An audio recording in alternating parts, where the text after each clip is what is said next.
Bienvenidos socios de Plural 21, bienvenidos simpatizantes de Plural 21 y bienvenido a cualquiera que no sepa lo que es Plural 21, pero anda por aquí, y bienvenidos a los 4 gatitos que tenemos por aquí. How. Pues hoy conversaciones en la niebla con la avaricia. Sí, señor. Pues tú mismo, tío, que estamos en un momento Álgido. álgido. Totalmente. Total.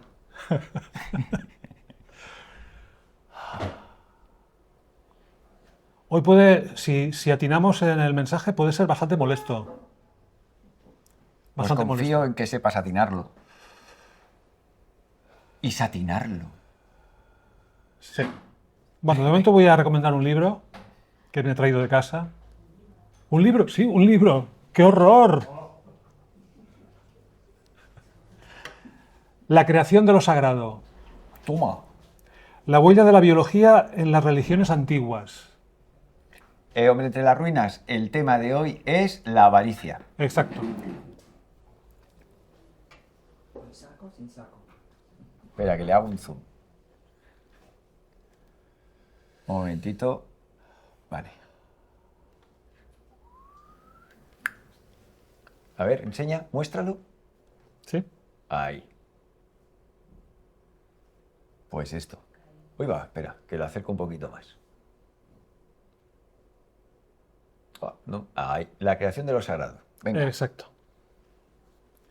Este libro hace años que lo leí. Me entusiasmó. Me entusiasmó del todo, de arriba abajo, ¿no? Pero últimamente están pasando cosas. Están pasando cosas. Bueno, os voy a leer lo que pone en la contraportada. El sacrificio, tanto en la antigua ofrenda de vírgenes como la circuncisión o el cordero pascual, es un elemento esencial en toda religión. ¿Existe alguna explicación natural o incluso biológica a este hecho? ¿Por qué religiones tan diferentes comparten un mismo sacrificio, así como otros rituales y conceptos religiosos? En este extraordinario libro, Walter Burkert explora las posibilidades de una religión natural, examinando a través de la antropología el pensamiento religioso pasado y presente para intentar llegar a la razón última de la religión. La razón última de la religión no lo pone en la contraportada, lo pone dentro. Y tendría que volver a leerlo para... Pero recuerdo que cuando lo leí me tenía que pellizcar. Porque el tío tiene una percepción, especialmente por el tema que vamos a tocar hoy, llamado avaricia, pero en realidad son los sacrificios humanos. Los sacrificios humanos es, si tenemos que escoger un pecado capital, que diga, ¿cómo justificar los sacrificios humanos? Este pecado sería la avaricia. ¿Os habéis preguntado cómo es posible que el jefe de la tribu, ante el Dios en el que cree y la comunidad, decide de vez en cuando ofrecer criaturas de la propia tribu como ofrenda a los dioses? ¿Qué tipo de dioses tienen que tener concebidos estas personas que justifique la entrega de seres inocentes como si a ese Dios le encantase?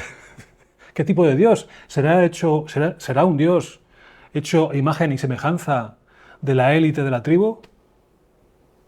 Sí. Primer punto. Segundo punto. Bien incendiario, tienes razón. Sí. ¿Habéis oído hablar de la religión Telema? Sí. Telema. Aleister Crowley.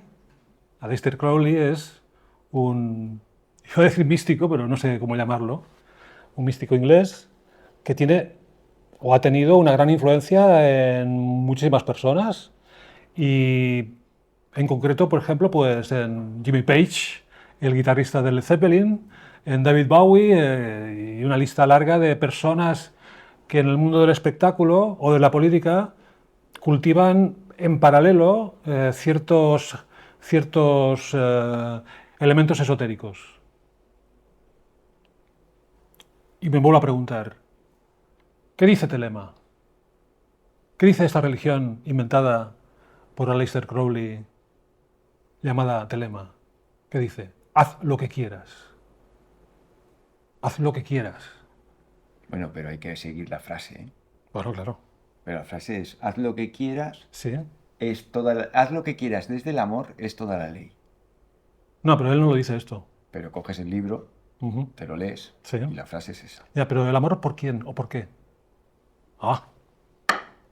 Claro, los jefes de la tribu. Haz tu voluntad desde la ley, esa es toda. Haz tu voluntad desde el amor. Sí, sí, O sea, sí, pero fíjate. ¿Qué entienden estas personas que ofrecen criaturas inocentes en sacrificio? ¿Qué entienden por amor? El amor por ellos mismos, por la élite que maneja la tribu. ¿Ven? Cuando alguien habla de amor, ¿de qué está hablando? ¿O desde dónde está hablando? ¿Desde qué interés está hablando? El amor está relacionado con el interés. O sea, nos puede parecer una barbaridad, pero el amor está relacionado con el interés. El amor no puede contradecir el interés. sí. Entendido que el interés es la propia supervivencia. ¿Tú puedes amar algo que te puede destruir? Sí, hay personas que aman algo que les va a destruir. Los móviles, Por ejemplo, Netflix. etcétera. Estos días de sangre, yo especulaba estos días a resultas de este ataque que han tenido en Israel. ¿Quién se beneficia de esto? O sea, cuando ocurre algo oscuro, podemos preguntarnos qué ha ocurrido en realidad. No lo sabemos porque, primero, no estamos allí y la información que podemos leer o ver o escuchar, toda está sesgada por el interés del que lo comunica. O sea, nadie, ni aun queriendo, es capaz de explicar lo que ocurre en el ámbito de lo social o de lo complejo sin evadirse o sin superar lo que esa persona creía antes del evento del cual informa. Entonces yo especulaba. Mi padre me decía una cosa, y yo la practico, ¿eh? Dice, cuando algo no acabes de entender a nivel de dinámica de grupos, piensa mal y acertarás. Si piensas mal y no aciertas, entonces procura pensar de otra manera hasta que encuentres una explicación que sea lo más plausible posible. Pero si, en principio, el asunto es difícil de explicar y es difícil de entender, preguntarnos a quién beneficia. O sea, a quién beneficia pueden ser personas o a qué causa beneficia. Este ataque que han tenido en Israel, ¿a qué causa beneficia? Vamos a pensar que el beneficiario sea el pueblo de Israel. Pero ¿quién de entre el pueblo de Israel se va a beneficiar de esto? Las élites. Las élites. Claro, si aplicamos lo que dice este señor, la élite puede entender de sí mismos que están totalmente legitimados para ser élite y por lo tanto disponer de los humildes que siguen las consignas de esta élite, están legitimados porque ellos creen en algo superior a ellos, que se sienten señalados como la casta o la élite de personas escogida. Se supone que los humildes no son escogidos por los dioses o Dios, no son escogidos. Como no son escogidos, son las criaturas más disponibles, aunque ellos no lo sepan, para ser tomados como objetos o sujetos sacrificables. Si los sacrificios humanos fuesen realmente injustos, las élites caerían. Sin embargo, la desigualdad entre ricos y pobres, entre élite y pueblo, o entre élite y humildes, continúa acampando cada vez más fuertemente. Cada vez más fuertemente. No, pero... ¿Puedo? Sí, sí. Si el sacrificio humano fuera injusto, pero es que no es esa la situación, es si aquellos que dependen de las élites consideran justo el sacrificio, no se opondrán. Pero, ¿por qué consideras justo? O sea, estos días yo he visto la polarización típica. Que está bien que hagan esto, que hay pobrecicos, que los otros están oprimidos, que está mal que hagan esto. Y tú ves que hay una parte que le parece bien coger y machacar a otros, y otra parte que le parece mal ese machaque. Entonces, al final, no es tanto si está bien o está mal lo que legitima a la élite para hacerlo. Lo que legitima a la élite para hacerlo es la capacidad que tiene la élite para convencer a los otros de que está bien o está mal hacerlo. Y es evidente que las élites son capaces de convencer a mucha gente de muchas cosas. De que entreguen su vida en pro de un experimento médico-científico. Sí, de oye, pues mira, aquí hay una industria que ha sacado una cosa, ¿quieres meterte esta cosa dentro del cuerpo a ver qué te hace? ¿Qué te va a ir bien para X e Y? Métete, pues no me va tan bien, pues métetela otra vez, pues métetela otra vez.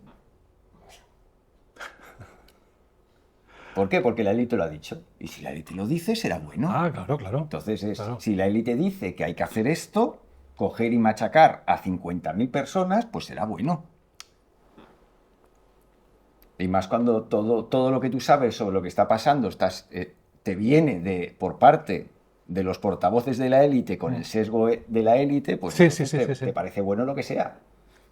Bueno, ya está. Sí, bueno, hace un rato antes de empezar la emisión, aquí hablábamos de que muchas personas siguen creyendo lo que dicen por televisión, especialmente en el tema que acabas de citar, y pensábamos, si estas personas se detuviesen a pensar, o sea, no seguir la corriente, sino a pensar sobre las incongruencias que están a todas luces, se horrorizarían. Entonces, ante el horror posible, mejor seguir ovejunamente, porque la ovejunidad, como piensan que los pastores son buenos, pues duermen. Pero a la que se den cuenta de quiénes son los pastores y qué es lo que hacen, les entraría un trastorno. Y no dormirían. O se lanzarían por el precipicio. Hay un vídeo de los que tenemos aquí preparados, que es aquí. ¿Este? Aquí está Nicolás Morás, que es el periodista argentino que tanto nos inspira, y ahí está con un profesor español que se llama Javier Martínez, que también interviene mucho en un canal de un periodista mexicano que se llama Roberto de la Madrid. Bueno, tiene un discurso muy interesante. O sea, cuando yo lo escucho a este Javier Martínez, a veces se come las palabras. Es decir, se olvida o cambia. O sea, no, parece fluido, pero en realidad se atranca muchas veces, ¿no? Pero hay un punto en el vídeo que no sabría decirte de dónde está, que habla de la Revolución Francesa. En la entrevista habla varias veces, en diversos contextos, de la Revolución Francesa. Y concretamente habla, citando un libro de ahora, no de aquella época, sino de ahora. El libro se llama Vida y muerte del derecho natural. Vida y muerte del derecho natural. Y entonces, Javier Martínez dice, más o menos, dice, el derecho natural fue reivindicado por el movimiento disidente de los que capitanearon la Revolución Francesa. Pero llega un punto en que él deduce, basándose en este libro, que esta idea del derecho natural reivindicado por los mandatarios que estaban al frente de la Revolución Francesa no lo pensaban para todo el mundo, lo pensaban para ellos. O sea, ellos tenían tenían de su lado el derecho natural para hacer o intentar hacer lo que intentaron hacer, que viene a ser un poco lo que hemos comentado de Aleister Crowley.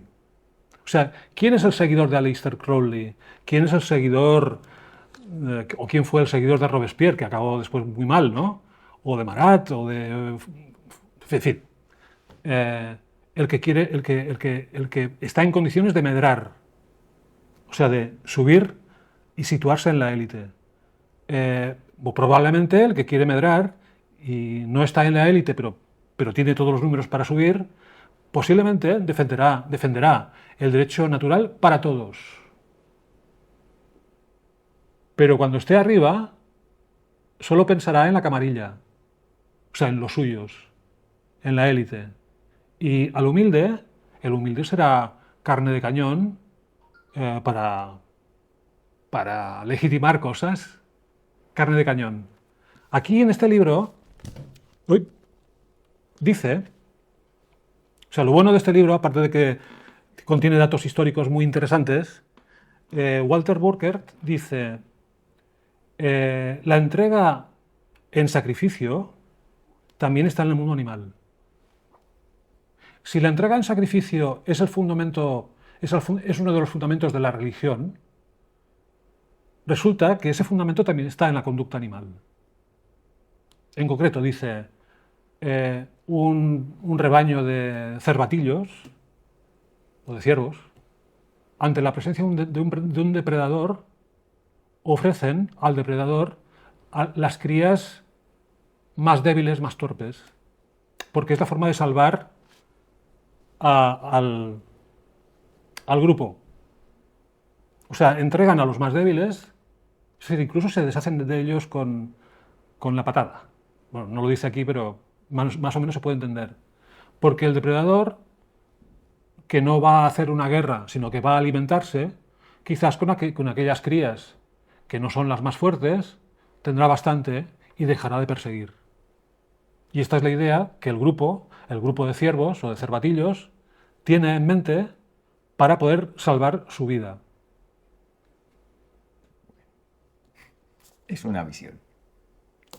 Bueno, entonces, esta idea de que el grupo humano proclama o desea la igualdad, el derecho natural, el respeto, la fraternidad, la igualdad, etcétera, etcétera, eso es una teoría. En la realidad no existe, y si ha existido alguna vez, ha sido en grupos pequeños. En grupos pequeños. En grupos grandes, imposible. En grupos complejos, esto es imposible. Imposible de llevar a cabo. ¿Por qué? Porque a la que hay un grupo, a la que hay un grupo complejo, y por lo tanto hay una jerarquía, las luchas por el poder empiezan a proliferar. Por ejemplo, en el mundo de los gremios de la astrología, o los gremios de los terapeutas, o de los carpinteros, o de los panaderos, tanto da, mientras no hay un gremio con jerarquía, las relaciones pueden ser buenas perfectamente, porque no hay nada, o sea, no hay trono que conquistar. Pero a la que se monta una asociación o una agrupación y por lo tanto hay un trono o similar, entonces empieza a haber un tipo de relación en el que se siente superior, y se siente superior porque está tocado por el destino que él considere, pero se considera tocado por el destino, y además las capacidades y las habilidades sociales para situarse en la mejor posición posible. En ese momento, a la que hay una jerarquía, ese grupo, que antes eran todos iguales, más o menos, empieza a desigualarse. Y por el poder, por obtener más poder, porque el poder yo creo que está muy vinculado a la religión, por el poder es capaz de un grupo construir un protocolo de instrucciones en las que se protege a unos individuos que están predestinados a la excelencia en el mando, mientras que los demás, que no lo están, según ellos, se les puede enviar a la guerra a dejar la piel, la sangre y los huesos, en pro del beneficio de la élite en concreto. Estos días hemos estado teniendo noticias de Israel y lo lógico, si hacemos una lectura plana, pensamos que el mundo musulmán de Gaza, que les tienen una inquina a los gobernantes israelíes, pues han hecho un acto de autoafirmación. Vuelvo a quién conviene esto? ¿A quién conviene este hecho? ¿Al pueblo de Israel? No, al pueblo de Israel no. ¿A la élite israelí? Sí, probablemente. La élite israeliana puede, no digo que lo haya hecho, pero puede. O sea, la historia es, la cosa es no atenernos a la explicación superficial o a lo que sale en la pantalla plana, sino qué cosas pueden haber. Por ejemplo, si yo deduzco que la élite gobernante israelí necesita que los vecinos árabes sean ofensivos porque están esperando una excusa para rearmarse y para actuar agresivamente, la élite israelí, pues este atentado les hace un favor. No, joder, si se los hace. Es como, dices, bueno, pero estos son atentados de falsa bandera, como si fuese una cosa nueva. No, los atentados de falsa bandera ya existían en el Imperio Romano. O sea, yo que quiero tener más poder y tener a mi pueblo subyugado y unido en torno a mi causa, no en torno a la causa del pueblo, sino en torno a mi causa, me busco a un mercenario o a un grupo de mercenarios para que atenten desde el bando rival. El bando rival igual no ha hecho nada, pero el grupo de mercenarios se prestan a hacerse pasar por miembros del clan rival y ya tengo la excusa para apretar las tuercas, cobrar más impuestos, porque la guerra es la guerra y lo merece todo, merece todos los sacrificios por parte del pueblo. O sea, cuando estamos hablando de entregar a inocentes, no estoy hablando en el sentido que se hacía supuestamente en la entrega de los inocentes a los dioses, sino crear un conflicto para mantener a los humildes en perpetua herida. O sea, heridos a perpetuidad. ¿Por qué? Porque una persona o un grupo que es frecuentemente herido, pueden pasar dos cosas. Que se vuelvan ovejunos pensando, si somos obedientes, no nos harán nada. Como si la obediencia fuese bondad. No tiene nada que ver. O sea, obediencia y bondad no tienen nada que ver. Bueno, ¿y esto por qué lo decía? Bueno. Porque no tiene nada que ver. Porque no tiene nada que ver, exactamente. Y lo apostillas. Exacto, bien. Entonces, el humilde ciudadano israelí que ve lo que está ocurriendo y ve que es un grupo de musulmanes de Gaza que ha hecho el acto sangriento, se pondrá inmediatamente a favor de lo que dicte el jefe de gobierno. El jefe de gobierno va a utilizar este conflicto para mantener abiertas las heridas de su propio pueblo. Porque manteniendo las heridas abiertas continuamente, hace que el pueblo sea cada vez más sumiso, en el mejor de los casos, o definitivamente trastornado. O sea, un gobernante no quiere un pueblo despierto, no lo quiere. No lo quiere. Quiere un pueblo sumiso y temeroso. ¿Cómo se perpetúa el miedo? Perpetuando las heridas. Y más cuando las víctimas, o sea, los humildes que se ofrecen para ir a la guerra, creen que lo hacen por la patria. Aquí en la guerra civil pasó exactamente igual. Exactamente igual. Ahora la cuestión es, ¿qué pasará con el mundo musulmán No el mundo musulmán de Palestina o de Gaza, sino qué pasará con el mundo musulmán allá donde estén viviendo, en Suecia, en Holanda, en España. ¿Qué pasará? ¿Creerán que realmente, suponiendo que lo que yo estoy expresando, creerán que tienen que armarse para cargar contra los enemigos, o mejor dicho, los infieles judeo-cristianos?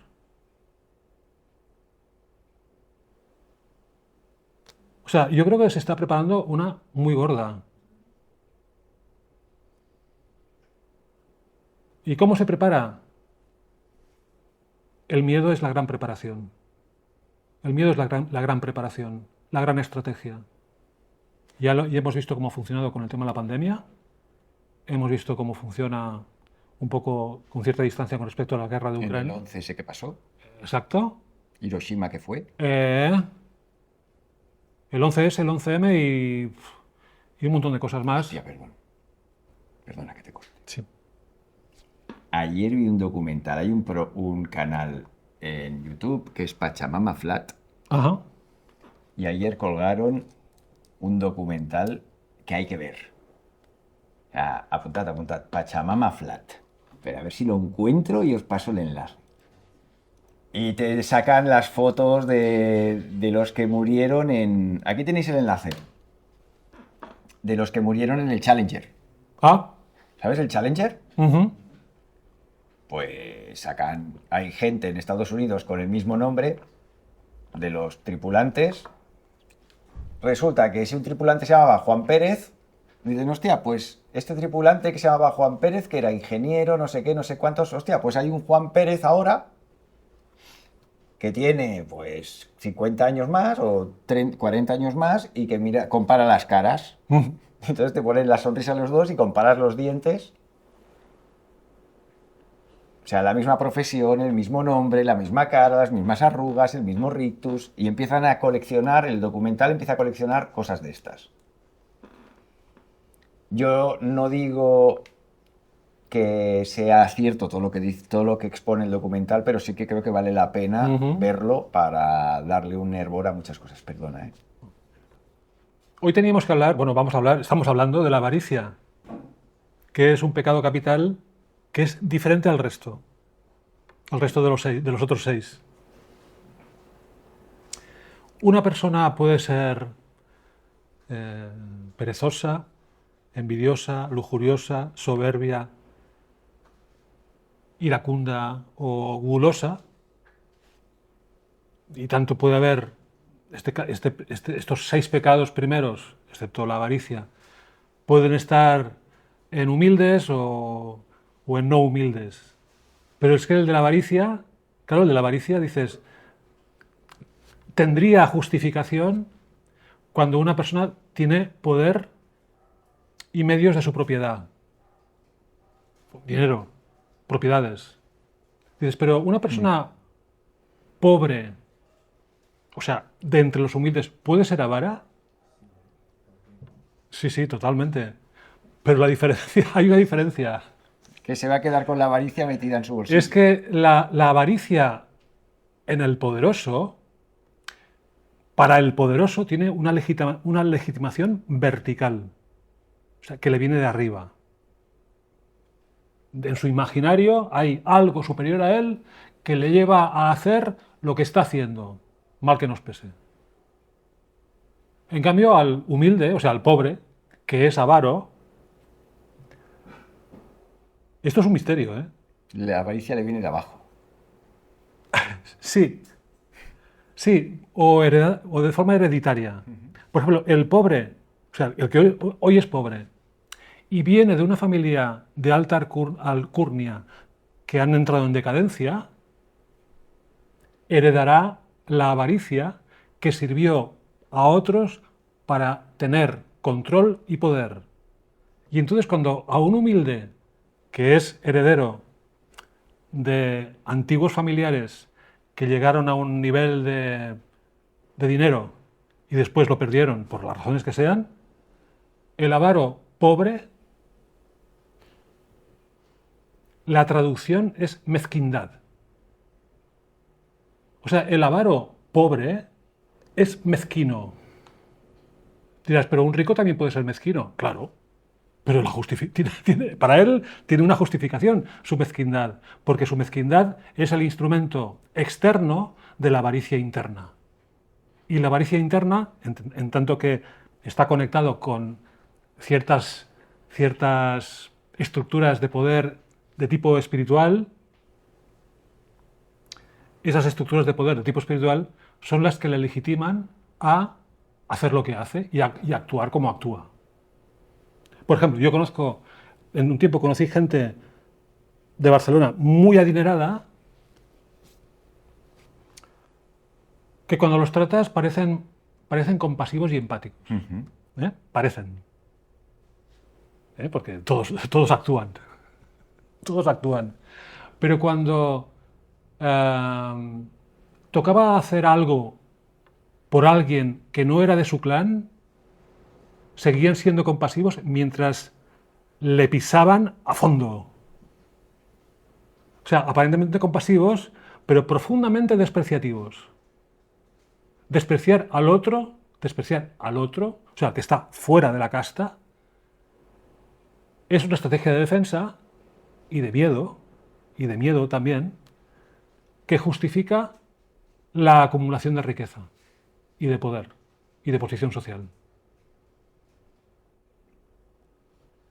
O sea, yo creo que la avaricia es el pecado capital que tiene más que ver con la espiritualidad. Yo también. Te lo compro.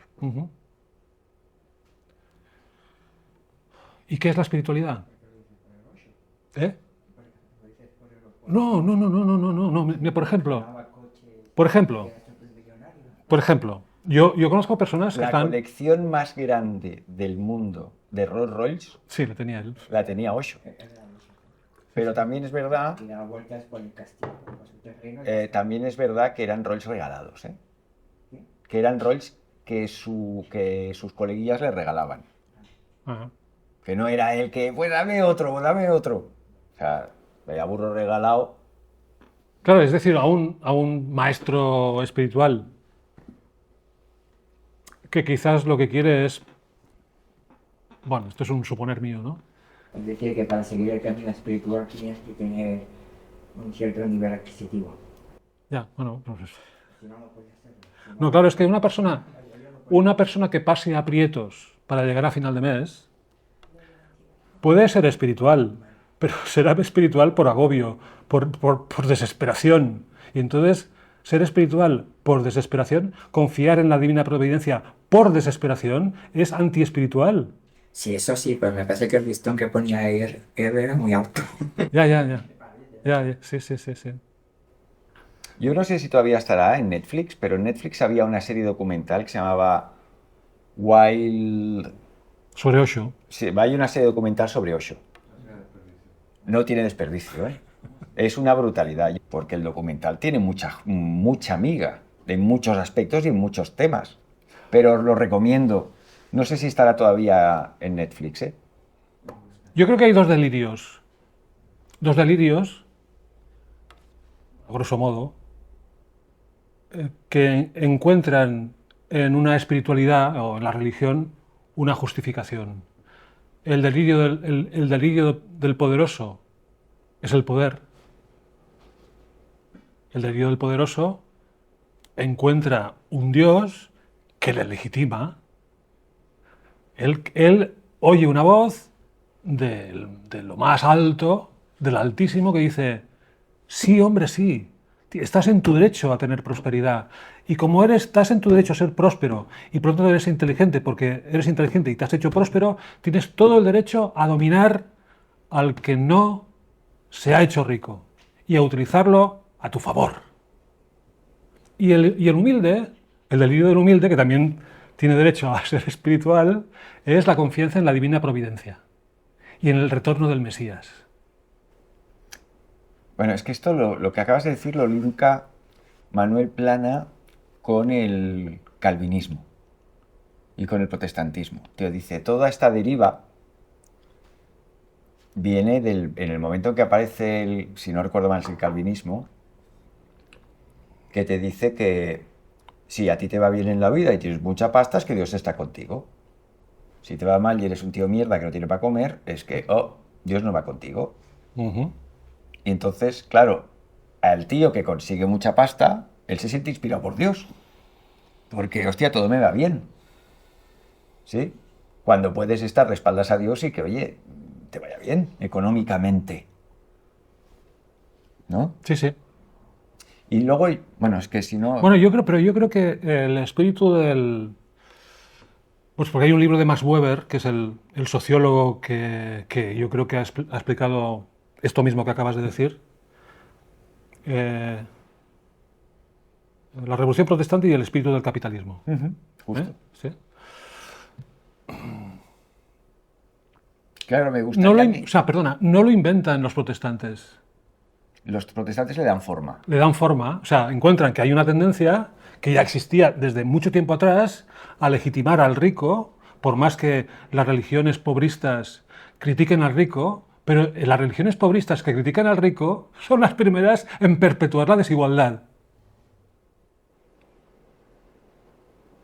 Solo hay que mirar al Vaticano. Es decir, si el cristianismo, que es una religión supuestamente pobrista, que protege al humilde, ¿cómo es posible que en el Vaticano haya tanta concentración de dinero? No se entiende, o mejor dicho, sí que se entiende. Sí que se entiende. Sí. No, que digo que, claro, todo esto se sostiene porque lo circunscribimos a la órbita mediterránea. Ujú.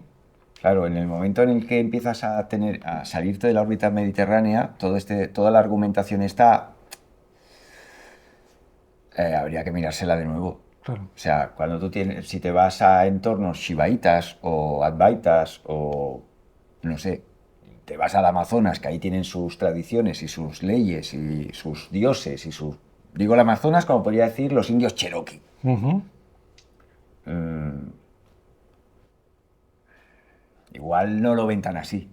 No, claro, pero es que estamos en lo mismo. Es decir, cuando un grupo humano que funciona de forma natural. Pero claro, ellos nos organizaban, Cherokees, nos organizaban en grupos humanos de 2 millones de individuos. Ujú. Entonces, claro, todo esto lo que tú cuentas, Sí, a mí me vale si lo circunscribimos a grandes grupos humanos sí. dentro de la órbita mediterránea y allí donde ha llegado la órbita, al final el Islam es órbita mediterránea. Y por ejemplo hay una parte de la India y Pakistán que es islámica. Entonces, allí donde ha llegado el Islam, o el judaísmo, o el cristianismo, pues... Pero es que hay otras formas de ver las cosas que...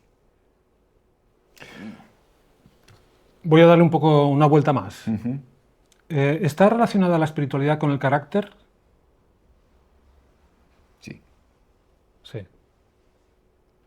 Si hay alguien que tenga un argumento en contra, que lo diga ahora o calle para siempre. Es decir, el carácter de la persona, a diferencia del temperamento y a diferencia del comportamiento, está conectado con la luz, con el poder, con el sol. Bueno, en astrología lo vemos claramente, ¿no? O sea, cada signo solar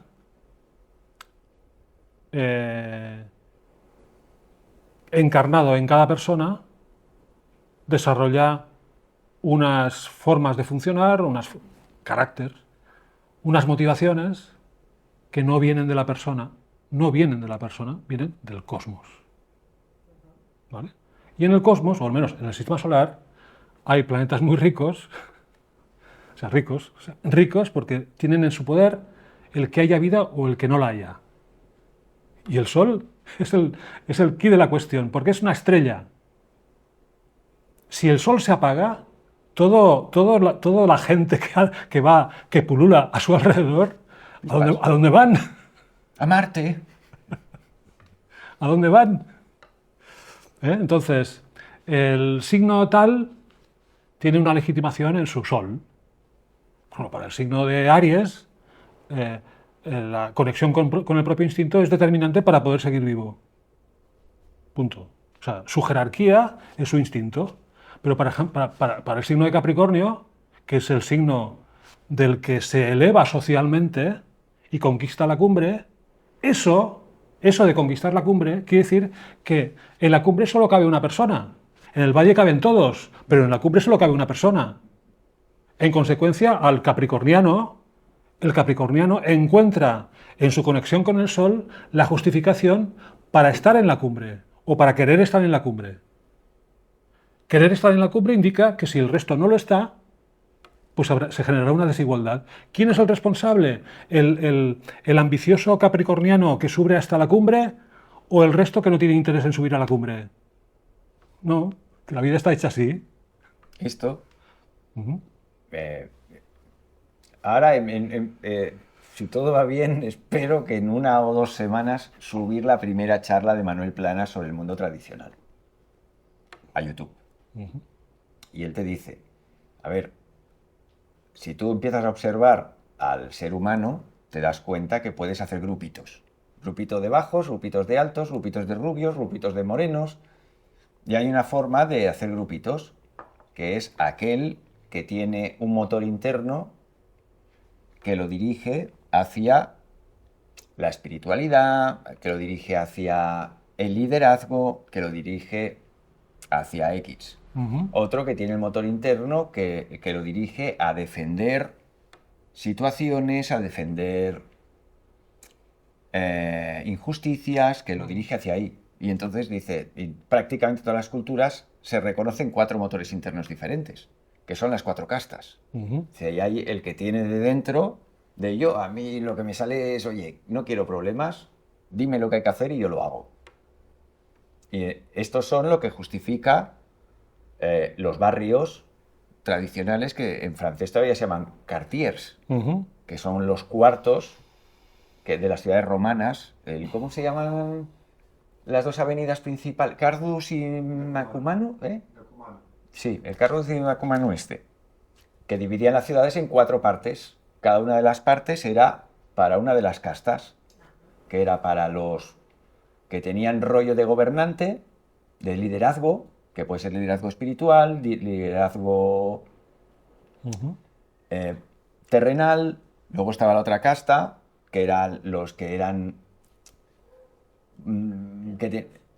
guerreros, policías, ¿sí? Bueno, y entonces establece las 4 castas que hay. Luego están los comerciantes y los... Oye, yo lo que quiero es que trabajar y a mí no me líes. Uh-huh. ¿Mm? Los humildes. Pero es consustancial a cada uno de los sujetos. Uh-huh. Es su complexión, diríamos.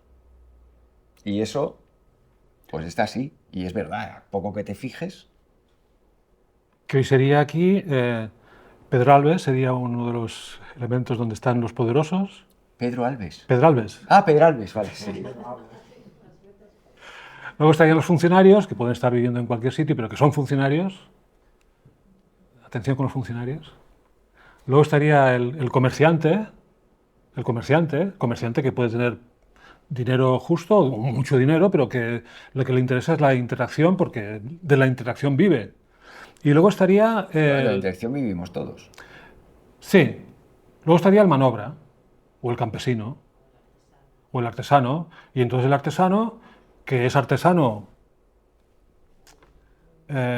y tiene una afinidad con los instrumentos que maneja, lo que quiere es manejar mejor los instrumentos para quizás algún día poder situarse mejor en la vida.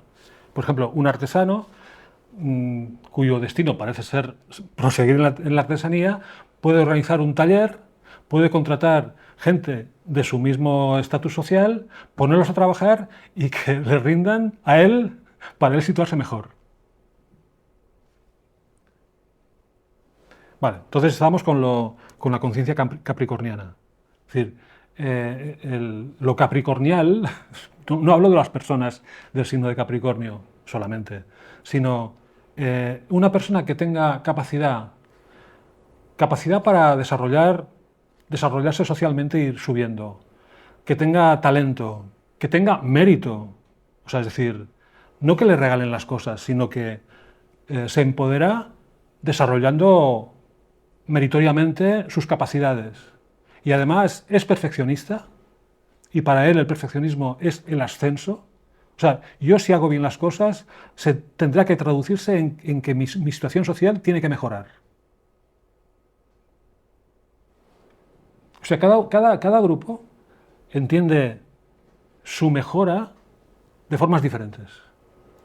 Pues en este caso, el que tiene una visión, el que además ve que los demás no le van a acompañar porque no tienen el carácter necesario para acompañarlo, dice, entonces quien me legitima no son mis iguales, sino el de arriba. El de arriba, de momento que me ha hecho nacer con esta impronta o con este rubro, me da legitimidad para ir subiendo por la escalinata. ¿Qué ocurrirá? La persona que tiene esta mentalidad es consciente de su propia muerte. Y no solamente la muerte de su ser, de su existencia física. Es consciente de ello. En consecuencia, creará una red de personas muy afines y muy fieles, a las cuales llamaremos casta, que será la conciencia corporativa. Su conciencia corporativa. Puesto que no va a vivir eternamente, va a crear un contexto, un entorno, una organización que le sobreviva. Que le trascienda. Exacto. Al crear una corporación que le sobreviva, esta corporación va a ir creciendo con las vidas sucesivas de generación en generación de este grupo de personas. En consecuencia, la corporación se hace cada vez más rica. Es decir, están las personas, la avaricia en las personas y la avaricia en las organizaciones que estas personas organizan, valga la redundancia. Por ejemplo, la Iglesia Católica, después de la caída del Imperio Romano, ocupan el poder y con el tiempo se hacen propietarios de casi toda Europa. Del planeta entero. Bueno, sí, claro. Se hacen propietarias. Los monjes hacen voto de pobreza, pero la organización no. Los monjes actúan desde su voto de pobreza y presunta humildad a favor de la corporación, no a favor de los seguidores. Aunque convenzan a los seguidores de que su existencia, de ellos, está justificada para ayudar a sus seguidores en su humildad, en la perpetuación de su humildad. Gracias a ello, la corporación se hace cada vez más rica y trasciende la vida de las personas y la vida de las generaciones. En cuanto una organización o una corporación es investida con la legitimidad, es que me da asco esta palabra, la legitimidad de hacerse rica a favor del pueblo en su discurso, pero no en sus actos, en el discurso sí, pero no en los actos, se garantiza para sí misma la vida eterna en tanto en cuanto el humilde considere y vea que esa corporación es buena. Y entonces vemos a los humildes yendo a la plaza de San Pedro en Roma a vitorear al Papa. Dices, ¿cómo es posible que el humilde colabore con esta escabechina? Pues sí, colabora. O sea, el mundo funciona por consenso, por consentimiento. Los ricos son ricos porque los pobres no hacen nada para evitarlo. Así de sencillo. Así de sencillo. ¿Y por qué no hacen nada? Porque no tienen el carácter para hacerlo. O sea, tienen el carácter para otra cosa, pero no para hacerlo. Tienen el carácter para trabajar, para ponerse en las órdenes. Para ponerse a las órdenes, entendiendo que ponerse a las órdenes para el humilde es señal de bondad y obediencia. Y aquí hemos dicho, o si no lo he dicho, lo vuelvo a decir, obediencia no equivale a bondad. ¿Alguien ha pensado alguna vez que obedecer equivale a que te van a considerar como bueno? Por favor, ¿pero qué engaño es ese? Pero claro, es sea, que yo- eso ya lo oyes de pequeño. ¡Ay, qué niño más bueno! Sí, Y sí, sí, detrás sí. del niño más bueno que hay el que no da problemas porque hace lo que tú le dices. Exacto. Es que este niño es la piel de Barrabás. ¿Por qué? Porque da por culo. Bueno, incluso, por ejemplo, los que tienen perros, por ejemplo, dicen, oh, es que es tan buen perro. Claro, es buen perro porque hace lo que tú quieres. Si no hiciese lo que tú quieres, no dirías que es un buen perro. Pero cuando el perro hace lo que quiere, está haciendo lo que debe. Cuando no hace lo que debe, cuando no hace lo que debe, de acuerdo a su instinto, es buen perro. Mira por dónde. ¡Ah, caramba!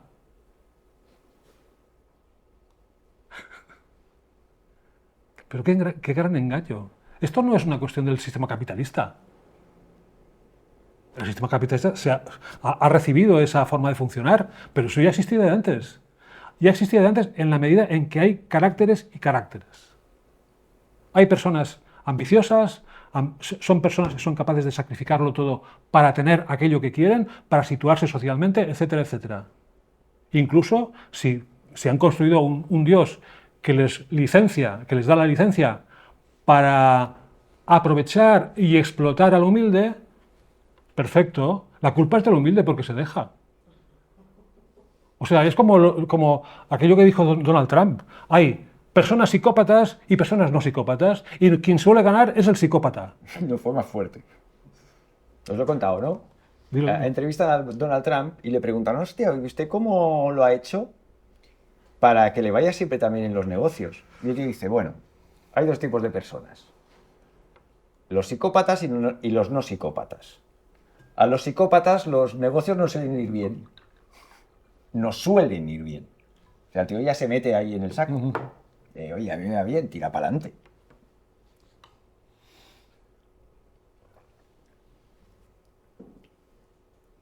Hostias, una hora ya, tío. Sí, sí, sí. Ya podemos dejarlo. No, yo no he dicho ni mu.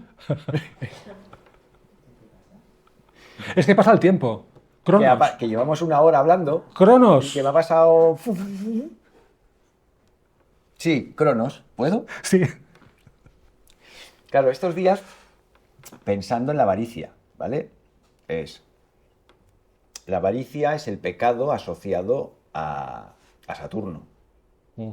Entonces ¿cuál es la virtud asociada a Saturno? La paciencia. Entonces, hostia, paciencia, avaricia, hasta que me di cuenta que Saturno es Cronos.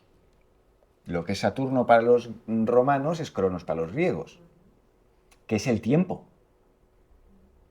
¿Vale? Entonces, se lo comentaba él la semana pasada, ¿qué es la avaricia? El querer el producto, el querer aquello que ha producido el tiempo de otro. ¿Vale? Al final, lo único que tienes en tu vida que te pertenezca a ti y a nadie más es tu tiempo. Y tu cuerpo. ¿Sí? No tienes nada más. Tú naces y naces con un cuerpo y tiempo por delante. Entonces, el avaricioso, ¿qué es lo que quiere? Aquello que otro ha producido con su tiempo. Su oro. El tiempo, es que el tiempo es oro. Cabrón. ¿Vale? Entonces el avaricioso lo que quiere es es robarte el tiempo a ti. Y en contraposición tiene la paciencia, que es, oye, coge tu tiempo y disfrútalo. No pienses en el tiempo del otro. Tú tienes tu tiempo. Pues venga, disfrútalo en la medida de tus posibilidades y haz con tu tiempo lo que te dé la gana. No estés esperando el producto del tiempo de otro. ¿Sí? Bueno, es que te iba a hacer 4 o 5 puntualizaciones más y se me ha pasado. Un poco más. Tiempo y espacio. No, pero el espacio ya no es tuyo. Ya lo has de compartir. O sea, el espacio que es tuyo es de piel para adentro. De piel para afuera te ves obligado a compartirlo con una piedra, con una mesa, con otra persona, con otro ser. Cuando el mecanismo, bueno, la cosa de la inteligencia artificial, ves que a través de tu móvil te espía, ¿no quiere decir que está ocupando tu espacio? Aparte de tu tiempo, tu espacio. No, sí, pero es un espacio que es virtual, que no es ni espacio. Ya. Pero, ¿qué Da igual, hace? pero da igual, pero ¿Qué el hacen el tiempo también es virtual, también puede qué ser hacen los virtual. móviles? ¿O qué hacen las cookies? Ujú. Pues tú inviertes tu tiempo con el móvil y se te va llevando información producto de que tú has pasado tu tiempo ahí, Exacto. Sí, sí. ¿sí? Ujú. Pero ahí tenemos o sea, yo creo, claro, por supuesto, todo esto se fundamenta en algo que ya estaba antes. Si no, si no hay pilares, ¿cómo vas a hacer la casa? ¿Sí? Lo que no, lo vuelvo a decir, yo creo que esto es muy circunscribible, esa visión, ¿eh? Sí, sí. Muy circunscribible a la órbita mediterránea y ahí donde las culturas mediterráneas han metido la pezuña. O sea, donde han... ¡Ay, Dios, pezuña! Vale. Ahí donde las órbitas mediterráneas, las culturas mediterráneas han metido mano. Sí. Fuera de eso... Pero la matrix cultural global viene de aquí, ¿eh? Claro, sí. Pero lo que no, o sea, lo que es injusto es que el ser humano es así. No, coño, el ser humano no es así. Así somos los mediterráneos, mediatizados por toda una serie de educación y de información que nos han tirado encima, Ujú, que entonces justificamos lo injustificable. ujú. Pero no es que el ser humano, es que el ser humano es malo, el ser humano es violento. Y pues yo no lo sé si el ser humano es malo o violento por naturaleza. Yo veo a los pigmeos y digo, hostias, pues malos y violentos no parecen. Depende de dónde fijes la vista y en qué colectivo humano fijes la vista. Ujú. ¿Son violentos y sanguinarios los esquimales? Pues no lo sé, a mí me da que no. Pues matan focas. Bueno, a ver, hazte vegano siendo esquimal, a ver si cómo lo solucionas el tema. Entonces, desde nuestro punto de vista, que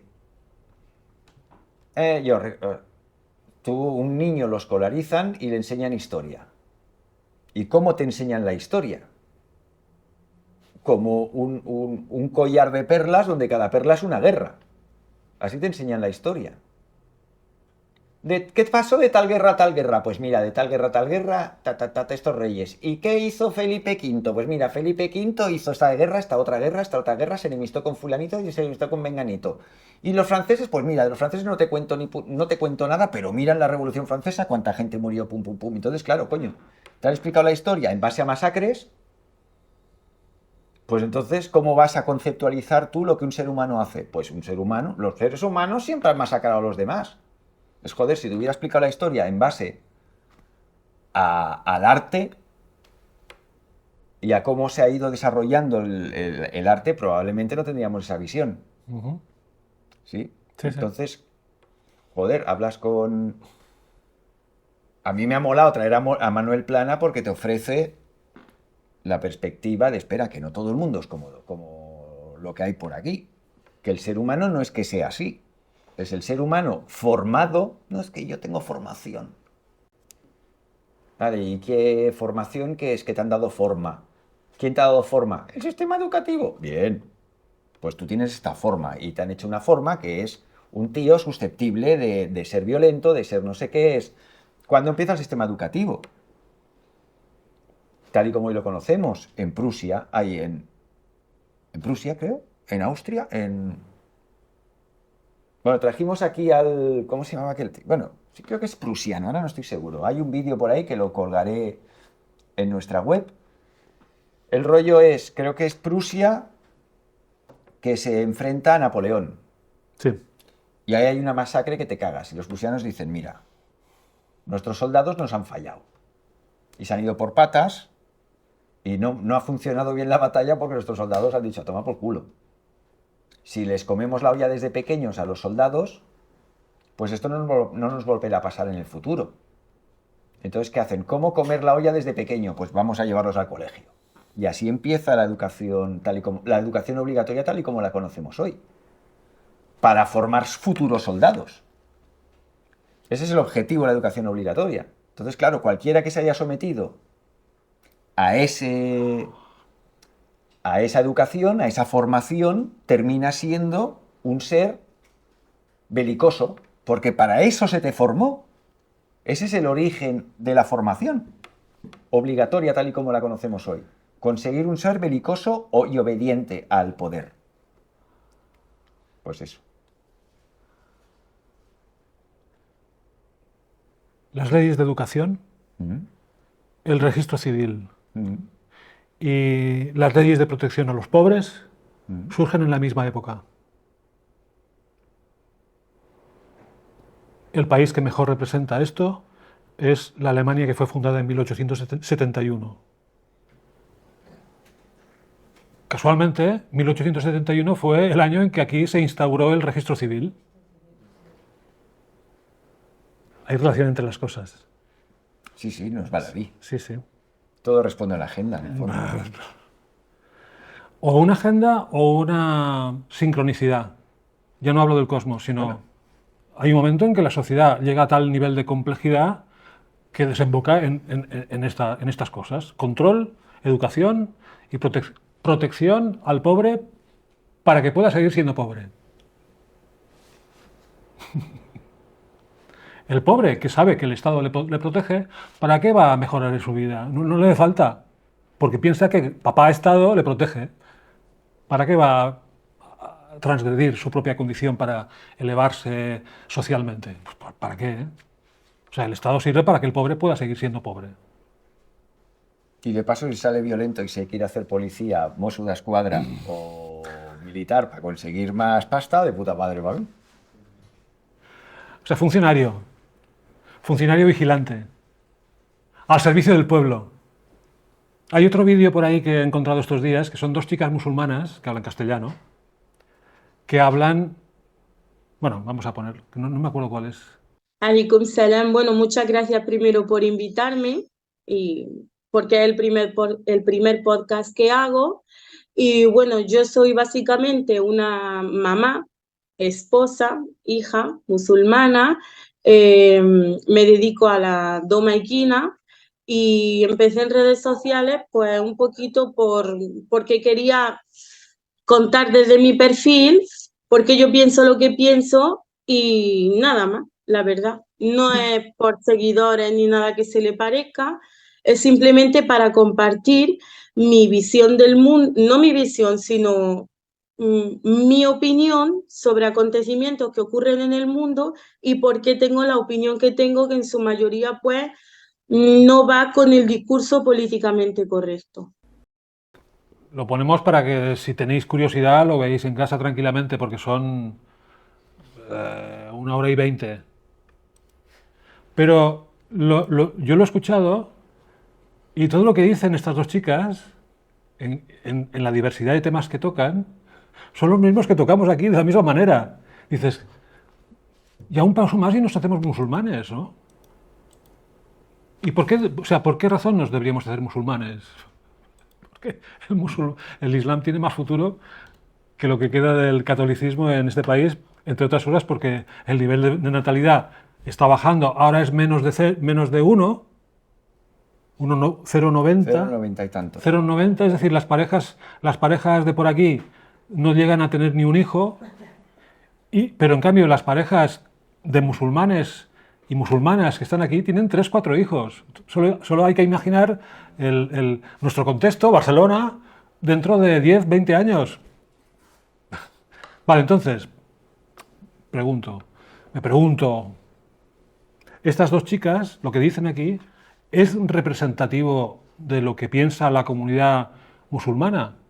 Supongo. Supongo. No sé, no, es que no he oído nada. Vale, yo tengo una amiga que ha sido cristiana hasta hace poco, que está haciendo la transición al Islam. Y es la que me ha pasado el vídeo.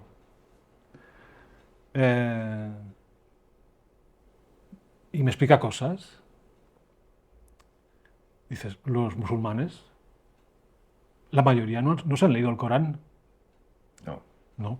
como los cristianos. Sí, o Sale sea, a la calle y ¿usted es cristiano? Sí. La ¿Y se ha mayoría- leído la Biblia? No. la mayoría de los musulmanes, digamos de calle, probablemente tampoco saben ni cómo funciona su mundo. O sea, son musulmanes porque sus padres lo son, porque sus abuelos lo eran, y etcétera, etcétera, etcétera. ¿Se pararán alguna vez a cuestionar qué es eso de ser musulmán? Claro, para saber qué es ser musulmán, habría que pararse, suspender la inercia y leerse el Corán y revisar si lo que se entiende como ser musulmán es realmente ser auténticamente musulmán. Bueno, es una recomendación, ¿eh? Mira, Sí, lo dice que Hombre es. entre las ruinas, les recuerdo que René Guénon se convirtió al Islam. Sí, sí. Sí, sí, bueno, claro. Sí, y por aquí hay gente, ahora menos, pero ha habido épocas donde Plural 21 había mucho sufí. Ujú. Ahora ya es más difícil encontrar sufís por Plural, pero hubo una temporada que venía mucha gente sufí. Bien. Yo me pregunto, estas chicas, por ejemplo, suponiendo que fuesen representativas de la comunidad musulmana, digámoslo así, que piensa, no que sigue la inercia, sino que piensa por su cuenta, ¿qué pensarían de lo que ha ocurrido estos días? O sea, me gustaría saberlo. Yo me Me puedo gustaría hacer una saberlo. idea. ¿Sí? Me puedo hacer una idea. A ver, suponiendo que estas dos chicas lo que representan sean una mayoría de la comunidad musulmana, yo aplaudo. Pero si la comunidad musulmana es tan ovejuna como la comunidad cristiana, que se creen lo que dice el mulá, y aquí se cree lo que dice el doctor del comité de expertos, pues vamos apañados. Bueno, pero es que ahí vamos a tocar el tema del esoterismo y el exoterismo. Ujú. Entonces, claro, hay dos tipos de Islam. Está el esotérico y el exotérico. Como hay dos tipos de cristianismo o de judaísmo. Y prácticamente en todas las tradiciones hay, o sea, en una tribu, chamanes hay uno, dos, y el resto son chamanes, no. Viven en el esoterismo. Ujú. Entonces, claro, la asimilación, la interpretación que tiene el esotérico Ujú. de un texto sagrado para nada es el mismo que tiene un exotérico. Entonces, claro, el tema estas chicas lo más probable es que vivan un Islam exotérico, no esotérico, Ya. ¿sí? Ujú. Y es que hay en el discurso tuyo hay un punto que no acabo de compartir. O sea, Bueno, porque que es justo que sí. no somos el mismo ser, somos dos seres diferentes. Pero es los musulmanes que están en Barcelona tienen sus mezquitas y rezan y... No, que comentaba que cuando ellos es que están a Barcelona, tienen les seues mezquites y... No sé, como que rezan mucho entre ellos, o sea, tienen como... sí, pero tú puedes ir a misa cada día y no haber tenido la Biblia en la vida. Ya, pero no. Bueno, es lo mismo, ¿eh? El idioma es otro, tampoco sabemos muy bien cómo piensan. O en las iglesias católicas, los fieles, los pocos fieles que van a las iglesias católicas, ¿cuántos de ellos piensan tal cosa del Papa Bergoglio? ¿Cuántos obedecen ciegamente porque es el Papa y ya se justifica todo? Y de judíos, Sí. ¿cuánta gente se autorreconoce como judía y luego no ha leído la Torá? Seguro que Yo muchísimo. creo que tiene que ver con las nuevas generaciones esto, porque los de antes deben ser como muy... Es que al final es el rollo de las castas, que hay gente que el cuerpo le pide esoterismo y hay gente que con el exoterismo se quedan tan felices. De no, a mí no me hagas reflexionar sobre estos temas. Yo confío en ti. ¿Tú qué dices? ¿Cómo lo tengo que entender? Así. O sea, a ver, a mí en mi familia, cuando había un problema, había un familiar mío que se me decía, oye, doctores tiene la iglesia. ¿Qué quería decir con eso? Es, tío, búscate a un experto, alguien que tú consideres que sabe más que tú sobre este tema y pregúntale. Pero tómate la molestia de buscar a alguien que sabe más que tú sobre esta duda que tienes. ¿Sí? Entonces, si yo hago mi búsqueda y considero que tú entiendes mejor tal libro sagrado que yo, o entiendes mejor tal doctrina o tal idea que circula en mi comunidad, y yo llego a la conclusión de que tú sabes más de eso, pues iré a ti y haré caso de lo que tú me dices. ¿Por qué ha pasado lo que ha pasado en estos 3 últimos años? No, porque mira, habla tal experto. Y automáticamente, tunk, persona de confianza, a ver qué me dice. Ah, me dice esto, ok. Otra cosa es que tú le arrogues el papel de experto a quien lo es. O le arrogues el papel de experto a quien realmente no lo es.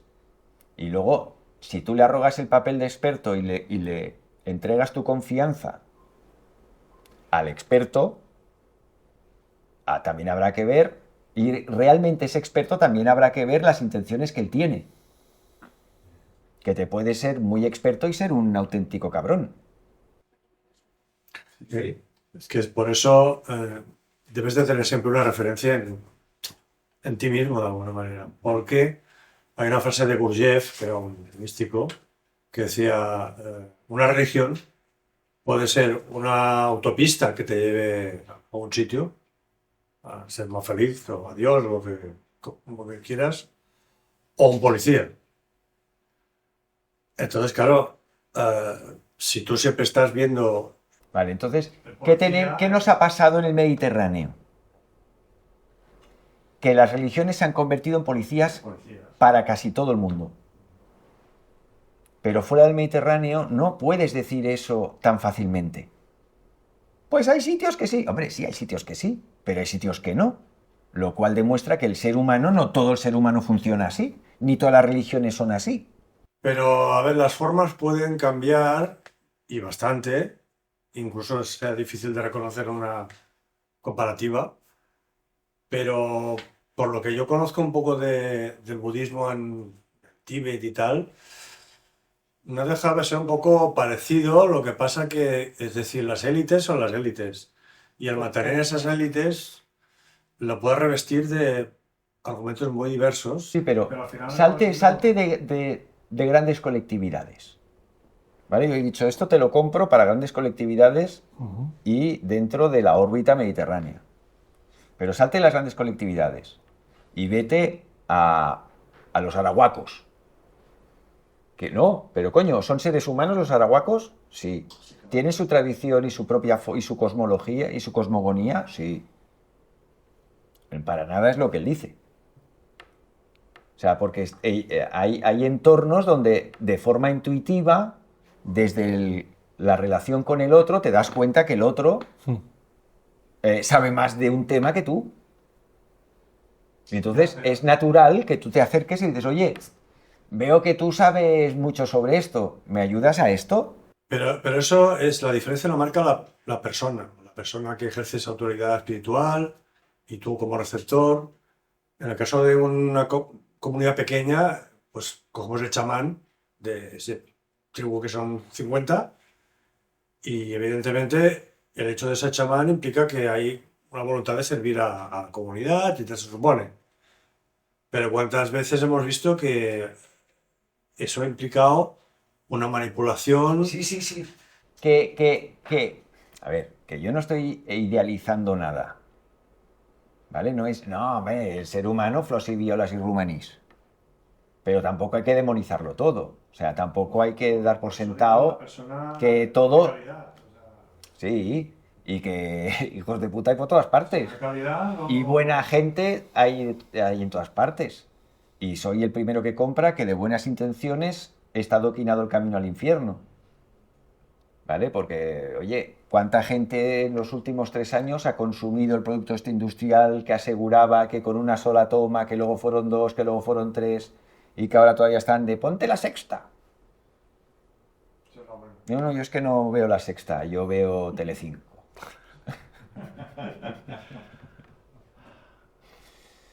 Pero bueno, lo que... y al final, a mi entender, el otro día hablaba con alguien y hablábamos sobre... Buah, me voy a meter en un jardín. Sí, sí, sí.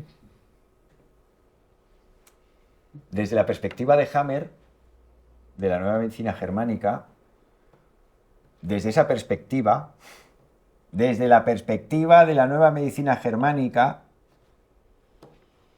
el varón homosexual obedece a un conflicto en el lóbulo temporal derecho y otro conflicto en el lóbulo temporal izquierdo. ¿Vale? El conflicto en el lóbulo temporal derecho es un conflicto de pérdida de territorio. ¿Vale? Cuando un sujeto vive sin un territorio propio o vive que le han quitado su territorio, conflictúa en el lóbulo temporal derecho. ¿Vale? En una sociedad donde el niño se le deposita fuera de su casa prácticamente todo el día, en una sociedad donde el niño es cuidado o por personas ajenas a él, o la canguro, o el profesor, o te he dejado en parking en el cole, o te he metido en una actividad extraescolar porque el papá y la mamá trabajan. ¿Sí? Y un niño que con 8 años ya tiene las llaves de casa, cuando salgas del cole vete para casa, o con 10 años y llega a casa y está solo y lo único que tiene es la tele, que conflictúe en el lóbulo temporal derecho es súper fácil. Entonces nosotros vivimos en una sociedad que te predispone a determinadas actitudes. Cada sociedad predispone a determinadas cosas.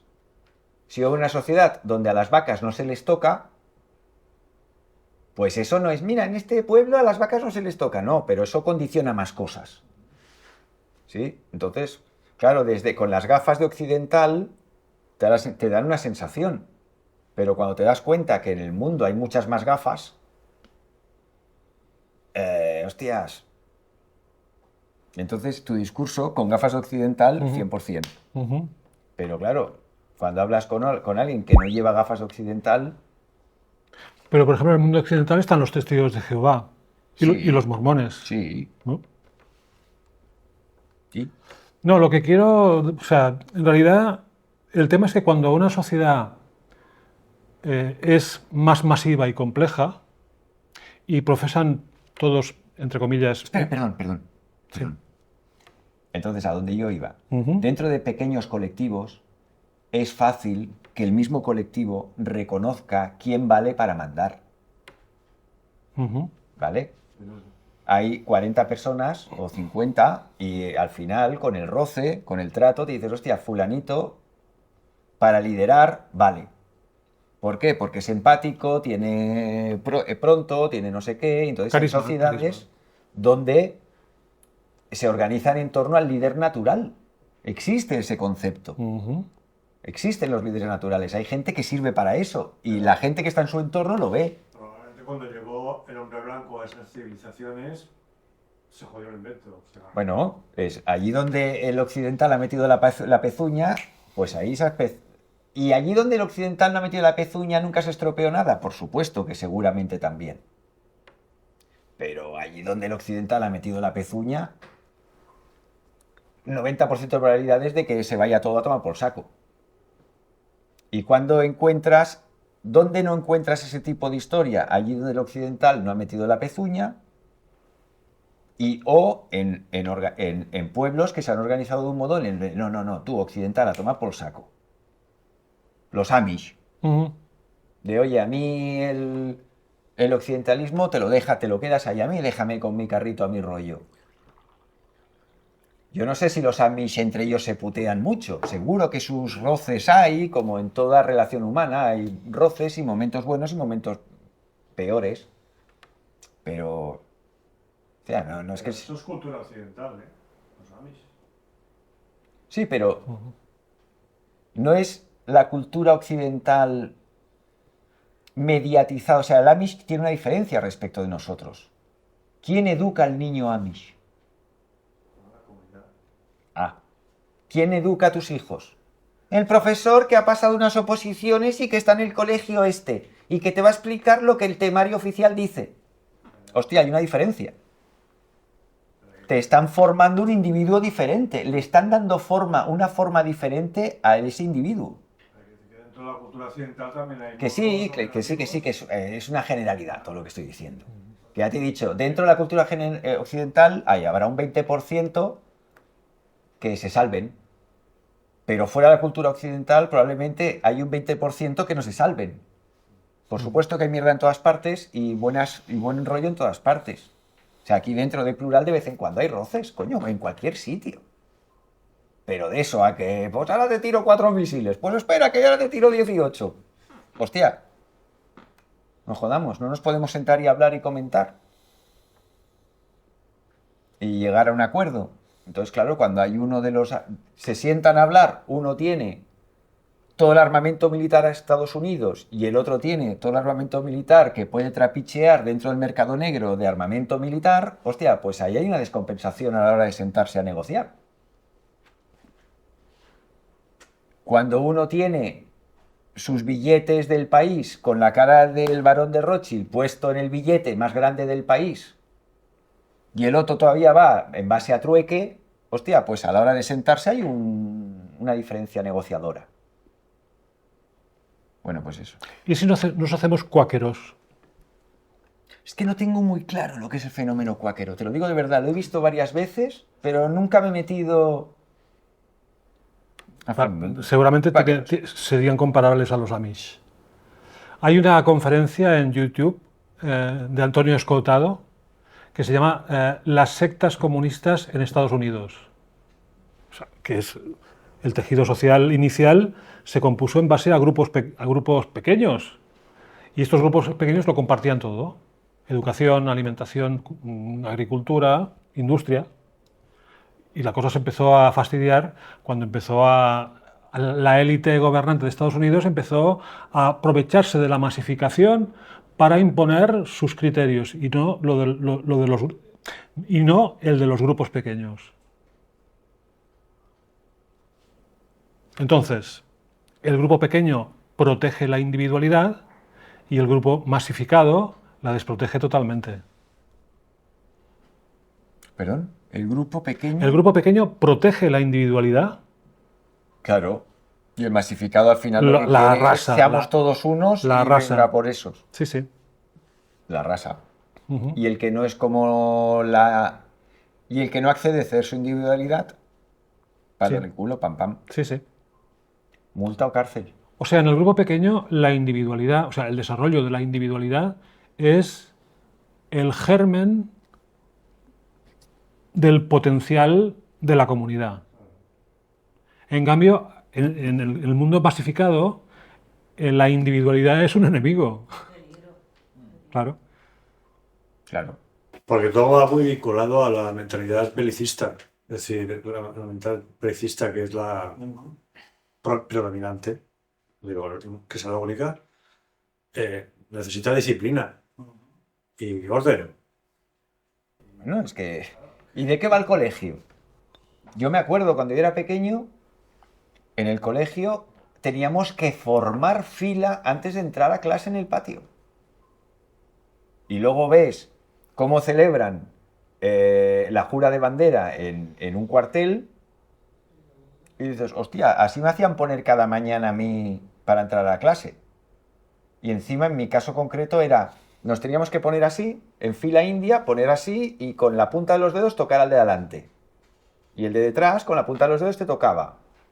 Entonces así, ¡fir! Y el profe decía, venga, a formar fila, firmes. ¡Bú! Y el profe miraba que todas las distancias estuvieran bien, que todos estuviéramos en línea, entonces subíamos a clase detrás del profe todos. Si eso no es militarizar la vida de un crío, y al militar, si no haces lo que el comandante te dice, vas al calabozo. Cuando yo estudié, si no hacías lo que el profe te dice, castigado, ahora me traes vas a escribir 250 veces, para mañana haré caso de lo que el profesor me dice. Que no es un calabozo, pero bueno, es el calabozo equivalente. Y ahora es el otro extremo. Ahora el profesor ha perdido la autoridad. No, ¿cómo? Ahora, me imagino que Por lo que yo oigo por ahí... Bueno, porque hay otro hay otro tema, que es cuando tú has conseguido... ¿Qué le pasa a nuestra generación? Que ya tenemos padres formados en el colegio y abuelos formados en el colegio. 2 generaciones, y los críos que ahora hay, sus 2 generaciones anteriores ya han sido formados por el sistema. Ya tienen la forma del sistema. ¿Vale? Entonces, el modelo que ve el niño en su casa o en casa de los abuelos es el mismo modelo que ve en el colegio. Entonces el sistema dice, vale, yo quiero niños obedientes y tontos. ¿Sí? Pues ahora, ¿para qué coño me sirve el colegio? Ya no voy a vigilar la calidad del docente, ni voy a controlar la calidad, porque a mí lo que el crío sepa me la suda. Yo lo que quiero es un crío obediente y atontado, que no utilice su criterio para nada. Pues si el niño llega a casa y se encuentra que papá es así y que el abuelito y el tío es así, pues ahora el colegio ¿para qué sirve?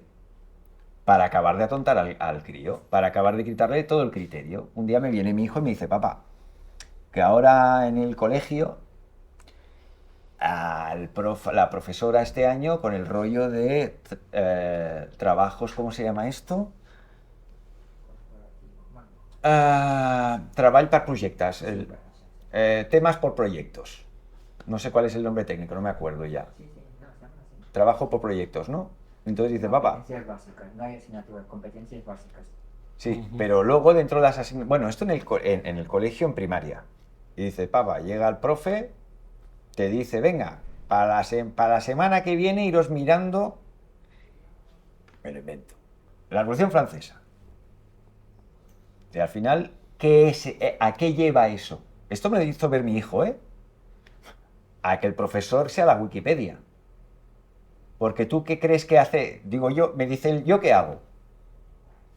Revolución Francesa, enter, puff, Wikipedia, pum, copio lo de la Wikipedia y esto es lo que hago yo, pero ¿qué hace el resto de la clase? Lo mismo. O nada o lo mismo. Y entonces el profe no, pero hombre, pero es que no contrastáis datos. Ah, vale, pues miro la primera respuesta a Wikipedia y la segunda. Entonces ahora las asignaturas ya no las da el profesor, las da Wikipedia. Y dice, a mí me parece una gilipollez esto. Esto me lo decía mi hijo. Luego deja la primaria, pasa a secundaria y ya mi hijo venía con las manos en la cabeza. Y ya el último año, ya cuando ves que el crío dice Revolución Francesa, espera. ChatGTP, Revolución Francesa, ¡pumba! La semana pasada me viene mi hijo, ahora mi hijo se ha interesado por la astrología. Y la semana pasada me viene mi hijo y me dice, papá, me he ido a ChatGTP y le he puesto, explícame la luna en Piscis, en Virgo. Le he dado al enter, papá, lo ha abordado. ¿Vale? Entonces, la capacidad de esfuerzo ya no tienes que esforzarte para saber nada. ¿Por qué? Porque ¿qué quiero hacer? ¿Un trabajo sobre la Revolución Francesa? ChatGTP, Revolución Francesa, ¡pumba! Que antes al menos tenías que ir a Google, hacer clic en Wikipedia, copiarte el texto de la Wikipedia, hostia, hay enlaces por en medio, espera un momento. Ahora, ni eso. ¿Sí? Y encima el rollo de, no, ahora, ¿para qué vas a memorizar si llevas la biblioteca Espasa en el bolsillo? Porque con el Google te sacas el móvil, no memorices nada. ¿Eh? Todos son trampas. Joder, estamos generando una generación de críos que más tarde serán médicos, ¿vale? O ingenieros o arquitectos. Y un arquitecto, ¿qué va a hacer? Se va a ChatGTP, hazme el plano para un puente de 2 arcos. Sí, claro. ¡Pumba! Sí, claro. Sí. Sí, eso Ya. es así. ¡Ya! Y entonces, ¿tú has visto la película de Disney, la de Wall-E? ¡Wall-E! Sí, hace mucho tiempo. Sí. Vale, ¿cómo viven los humanos en esa película?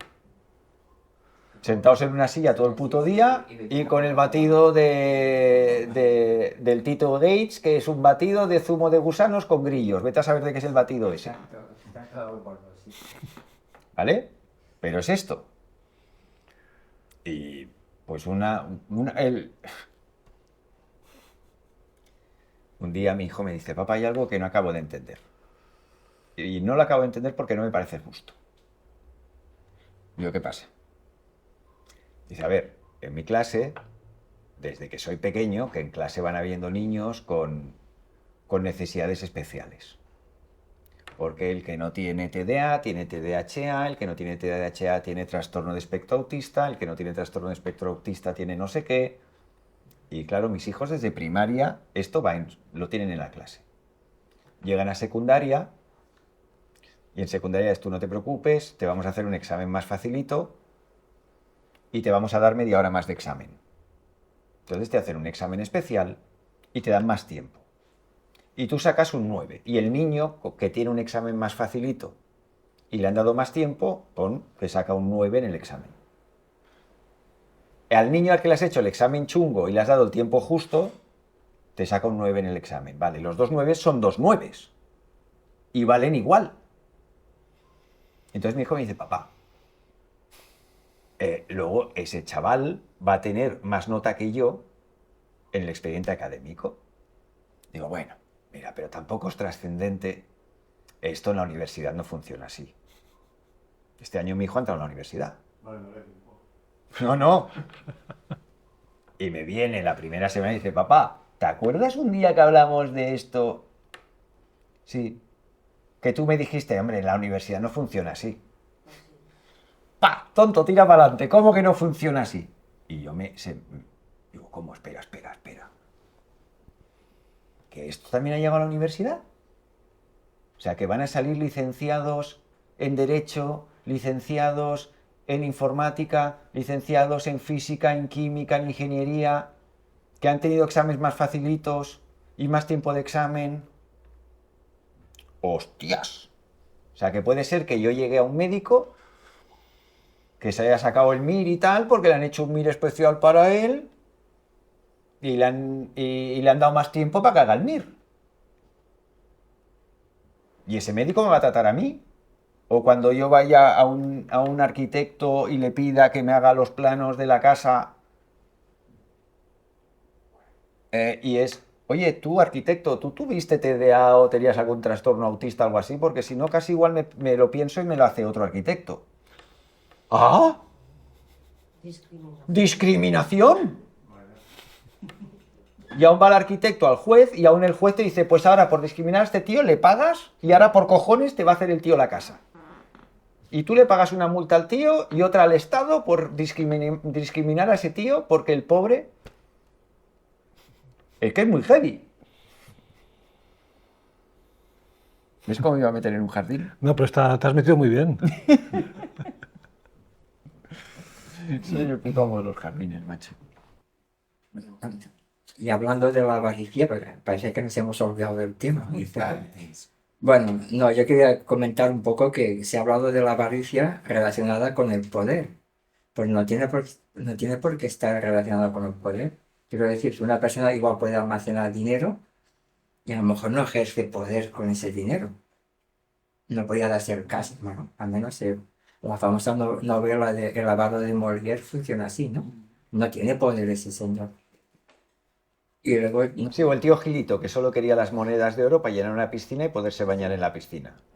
cosas así, o igual que almacén. Pues es para coger a esta persona y decirle, oye, Casas, o, bueno, lo que te falta, igual no tienes avaricia, o igual tienes una avaricia sin ser poderoso, pero tío, date cuenta que te está faltando caridad.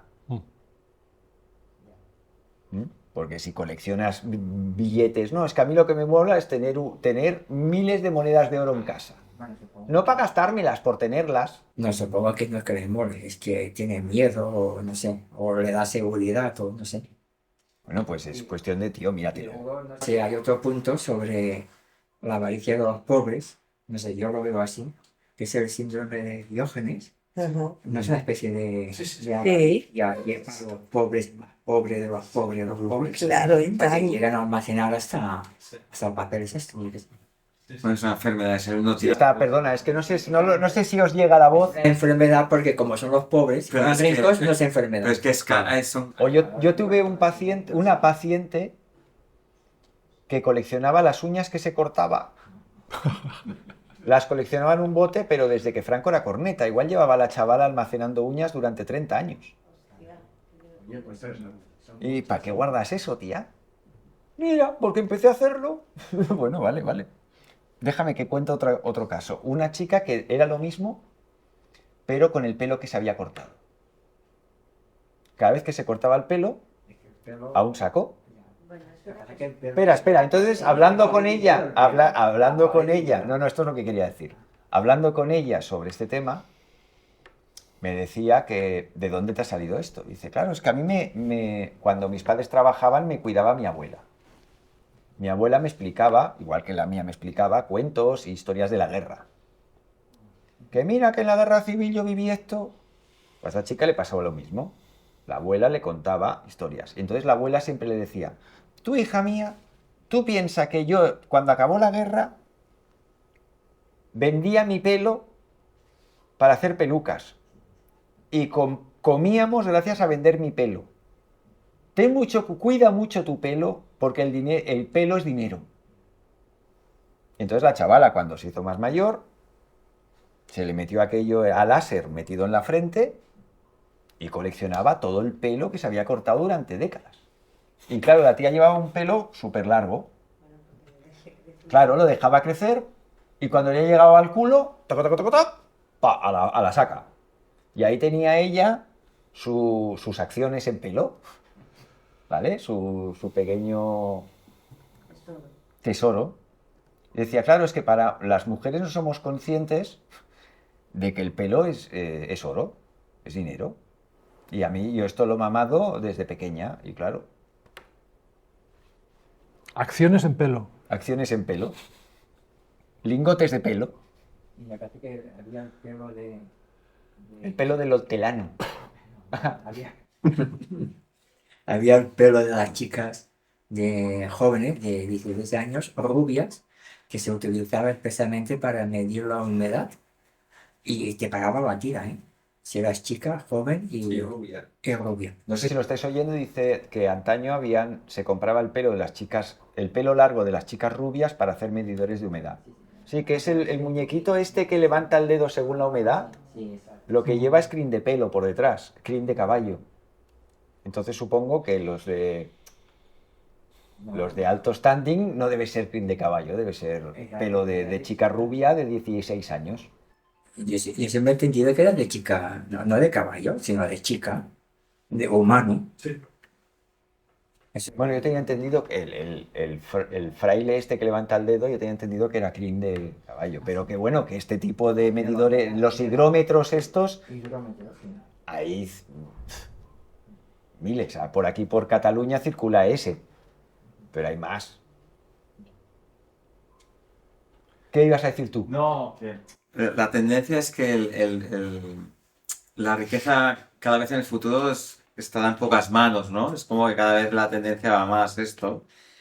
Y el porqué que cómo puede ver que haya gente que tenga, no sé, 3.000 millones de euros y gente que tenga cajeros. O sea, la condición humana está que es ya una locura total. Y estaba pensando en el sorteo del Euromillones, que cada vez, cuando se acumula un bote, que es el colmo de la avaricia, en lugar de repartirlo, por ejemplo, que tocase a 150 personas, yo que sé, se acumula un bote de 150 millones, que se lo lleve solo una persona, ¿no? Sí, ¿Y eso esto... de qué mente hostia. pensante sale eso? Porque no es lo mismo la lotería de Navidad, o sea... Claro, además, que el Estado te diga, que el Estado organice una lotería para financiarse y que diga, oye, que este mes nadie ha ganado la lotería. Que en lugar de decir, bueno, pues para los niños pobres. Pues no, para la siguiente lotería para que la gente pique más. No, hostia, no lo había visto nunca, es verdad, te lo compro. Ya, pero y el refrán más famoso de la avaricia, que la avaricia rompe el saco, es el refrán más famoso de todos. ¿Qué pasa con ese refrán? Hemos traído un documental aquí, que es el que nos falta por señalar, el de la endogamia. Endogamia. En el grandioso tapiz de la historia humana, tejido con el Sí, sí. Espera. Ahora. auge y la caída de imperios, el nacimiento y la muerte de civilizaciones, una peculiar práctica ha tejido su siniestro hilo a través de las edades, la endogamia. Desde las casas reales de Europa hasta los faraones del antiguo Egipto, los corredores del poder han resonado con esta inquietante melodía. Pero ¿cuáles fueron las repercusiones de esta práctica y cómo dio forma al curso de la historia? Considera a Carlos II de España el desafortunado producto de la endogamia de los Habsburgo, cuya letanía de problemas de salud e impotencia llevó al fin de una dinastía en el final del siglo XVII. O toma a los antiguos faraones egipcios como Tutankamón, que fue el resultado de una unión entre hermano y hermana y fue plagado por deformidades físicas y problemas de salud. Pero, ¿por qué, te preguntarás? Estas figuras influyentes se entregaban a una práctica que ahora sabemos que es biológicamente arriesgada. Las respuestas son tan complejas como los códigos genéticos que entrelaza. El deseo de mantener líneas de sangre puras, de concentrar el poder, de controlar las alianzas. Las razones eran múltiples y entrelazadas con el tejido social y político de la época. Sin embargo, como observó sabiamente Charles Darwin, en la larga historia de la humanidad y también de los animales, aquellos que aprendieron a colaborar e improvisar de manera más efectiva han prevalecido. Parece que la endogamia, aunque consolidaba el poder a corto plazo, era una apuesta peligrosa contra la insistencia de la naturaleza en la diversidad. Únete a nosotros mientras recorremos los oscuros caminos de la endogamia a través de la historia, desenterrando las trágicas historias y examinando las consecuencias de largo alcance. Que no es del todo cierto. O sea, pueden salir enfermedades, pero también pueden salir personas mejor dotadas. Y yo he sido profesor y he tenido primos, bueno, primos entre sí, y muchas veces, bueno, los primos eran más inteligentes que no el resto de la clase. Y tenía el caso de un compañero de la Libre que era así, eran primos. Los padres eran primos y el tío era un crack. Eran primos, entonces la hermana salió tonta y él salió súper inteligente.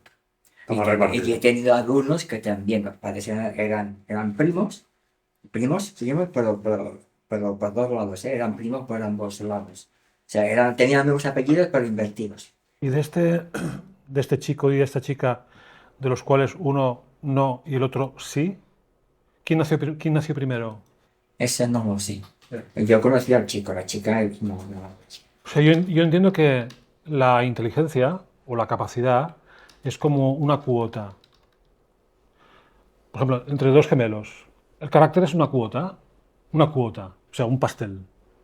Entonces hay dos gemelos o dos personas que son hijos de personas que estaban emparentadas entre sí ya previamente, y entonces hay una cuota o un depósito de inteligencia. Y entonces llega uno, no toma esta cuota, y el que viene después la toma entera. Entonces, claro, los antiguos utilizaban la endogamia no porque saliesen tontos, sino también porque salían a lo mejor más inteligentes, más fuertes o lo que sea.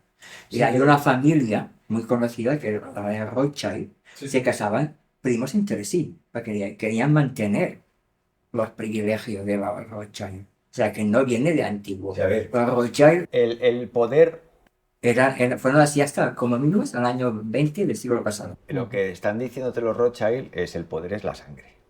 ¿El poder era? La sangre. Entonces, si mantenemos la sangre de los poderosos junta, pues como eso es poder, es convierto en un campo de Marte el exterior, sangre de los demás, y en el interior mantenemos nuestra sangre. Sangre azul. Sí, pero no solamente mantienen la sangre, también mantienen los genes o el conocimiento. Bueno, pero ¿qué va dentro de la sangre? Uh-huh. O sea, va la esencia vital de esa familia.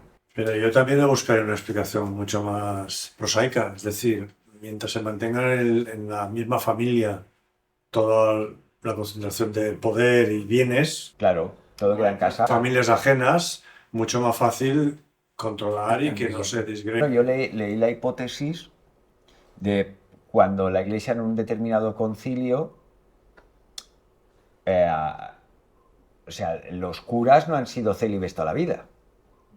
Fue a partir de un determinado concilio que es a partir de ahora los que quieran ser curas tienen que hacer voto de castidad. Y entonces, este autor, no me acuerdo cuál era, cómo se llamaba el tío decía, claro, ¿por qué el Vaticano obliga a los curas a ser célibes? Mientras que eso no te lo encuentras ni entre los musulmanes, ni entre los protestantes, ni entre ningún otro sitio. ¿Por qué pasa eso? Y es claro, si el cura se me casa y alguien dona a la parroquia algo, cuando el cura se muera, ¿qué pasará con aquel bien? ¿Vale? Si el cura no se me casa y muere el cura, con todos los bienes del cura, ¿qué pasa? Floca para mí.